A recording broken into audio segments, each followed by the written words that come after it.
When you talk about video game difficulty, the only place you can start is From Software. Infamous for its lack of difficulty settings, punishing fights, and unforgiving timing, on Steam, only 37% of Elden Ring players have beaten the game, and 37% is high for this publisher. It's actually surprisingly high overall, considering its length. All of those numbers are. Let's look at other games that are about the same size. Skyrim sits at 30%, Red Dead Redemption 2 at 28, Baldur's Gate 3 at 15.7%.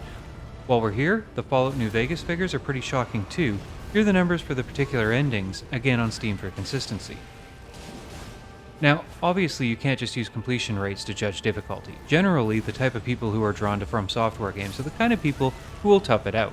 But you can't discount completion entirely either, which we can see if we look at Mass Effect 2's numbers, where we have 76% completion, but only 14% completion on Insanity difficulty. And if you've ever played Mass Effect 2 on Insanity, you'll know it kinda makes Elden Ring seem easy. I'm among the 34% that beat Millennia, but I'm not in that 14% that beat Horizon. But I'm not here to talk about what the most difficult game is. Making a difficult game isn't hard. What's hard is doing difficulty right, and that's what I want to talk about today. Mass Effect 2 is a pretty big cornerstone in this conversation, however, because it uses the decades-old instruction manual of how to handle difficulty. Publisher wants a high completion rate, but some of the players will want something to brag about. Difficulty levels are a great way of doing this. It means that not only is Mass Effect 2 accessible for just about everyone, it can have a mode that will drive the best of us nuts.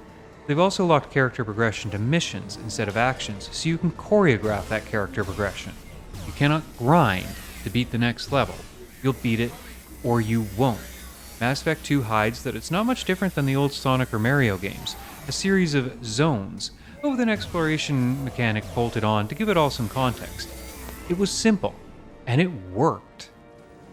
Of course, saying Mass Effect 2 got difficulty right is like saying the sky is blue. I don't expect there to be a lot of dissent in the comments about the whole Mass Effect 2 was good front. But while that textbook approach worked great here, if you were to slap that on Dark Souls or RimWorld or Vampire Survivors, it just plain wouldn't. But that's fine, because there are other ways to handle difficulty. Vampire Survivors here is a race the clock game. A really, really good one if you somehow haven't heard of it yet. The game gets harder and harder as time progresses, and you can either level up quickly enough to keep up, or get destroyed. It's also the premise of every tower defense game, and of course one of the most intoxicatingly good games ever made, FTL. It's a very simple system, and hey, I'm starting to see a pattern here. One of the more controversial difficulty systems is the reactionary system, one that scales itself to whatever state the character is at. Dungeons in Skyrim, for instance, become a set level the first time you enter them. You can game this by taking a step into every dungeon you come across and returning when you're level 820. The first homeworld did this as well, scaling the size of the enemy fleet to yours. By save scumming and stealing enemy ships, you could wind up with a fleet several orders of magnitude larger than you were ever supposed to have, and you'd wind up with absolutely bonkers late game battles. So, what's the problem? Well, if the enemies are all the same level as you, it rather negates the whole point of leveling, right? And I think I can come down on either side of that argument. Absolutely bonkers late game space battles are not a problem for me. And then there's RimWorld, which by default will scale attacks to about what you should be able to handle. Those can turn into battles that deserve songs, and I'm totally down for that. Bonus points to RimWorld for letting you choose between that and the race the clock system, because the best answer to any of these questions is always, let us choose. But then there's the other side, where you have enemies with a string of adjectives like epic and legendary slapped in front of their name, differing only in the size of their health bar and maybe a different texture. When people rag on reactionary difficulty systems, yet this is what they're talking about, and they're not wrong. It's tired, and it's done, and it's tempting to call it lazy if it weren't for the sheer scale of what some of these developers are trying to do with it. It's still jarring to see a game like Cyberpunk 2077 resorting to the laziest of the lazy, the bullet sponge enemy. So why do it then? Well, because it's one of three ways of dealing with the biggest problem with open world games: the inverted difficulty curve.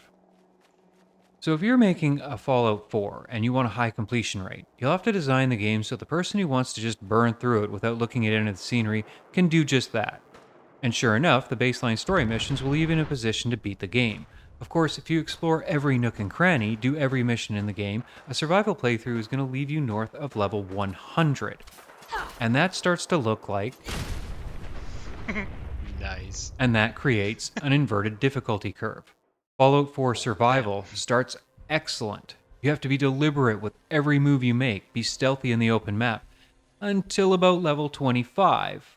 Once you hit that critical mass, you become the alpha predator and the challenge just evaporates. You're a delivery boy in a tank in a world of paintball guns. A higher level character should have moments of sheer badass to remind you where you started and to fuel that power fantasy, but it shouldn't be the rest of the game. Skyrim on Legendary is the same way. Just tough it out those first 20 levels, and it's a walk in the park. Eventually, you're one-shotting dragons. Final Fantasy 15, Dragon Age Inquisition, Horizon Zero Dawn, it used to be that games got harder as you played them. Now, by the end... And so we have the case where a Draugr in a dungeon can be more dangerous than a dragon on the ground. It's an attempt to keep some difficulty while still fueling that power fantasy, and while Skyrim is still the king of kings, since the difficulty falls apart entirely around level 30 anyway, maybe they should have taken a cue from their other IP, which had a very simple solution. Hey, there's that word again.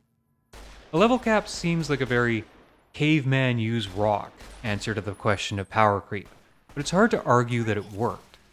Both Fallout 3 and Fallout New Vegas were challenging to the end. Neither system was perfect. In Fallout 3, you wound up with perks like Grim Reaper Sprint, and at level 50 in New Vegas, you basically have everything, which kinda undermines the agency of it. But they both managed to keep a degree of difficulty until the end, a feat most modern games struggle with. Of course, some modern games embrace this simple yet effective system. Baldur's Gate 3 had a level cap as well, and the fights were consistently difficult without being ridiculous. Perhaps with the exception of the opening, where a tutorial for people who aren't familiar with Dungeons and Dragons is kinda AWOL. The downside of a level cap is that a developer has to ensure that the cap is hit as close to the end of the game as possible, because once you've hit that cap, players will start to resent combat or other activities they may have otherwise enjoyed, because they're no longer contributing to the progression of their characters. They may start to feel like they're not actually achieving anything at all. They might not actually be achieving anything at all. Clearly, though, it can be done right, and given how well it went over in Baldur's Gate 3, I think we might see more of it. I hope we do. Of course, the most common way that difficulty is handled in modern open world games is grinding. There's a hugely negative connotation around grinding, much like the reactionary system, but also like the reactionary system, it's not all bad. But let's not gloss over the bad. Oh no, we have to remember that the grind game is one of the biggest traps in modern gaming. A method utilized to disgusting extent by publishers to extort money out of us as a time saver. It's a quintessential finding a problem for a solution, where the solution is our credit card. From Ubisoft games with XP boosters because they deliberately make the grind take longer than it should, to time-gated events that we can buy secondary currencies to speed up, the grind has become the core of everything wrong with video games today. But that's not how it started.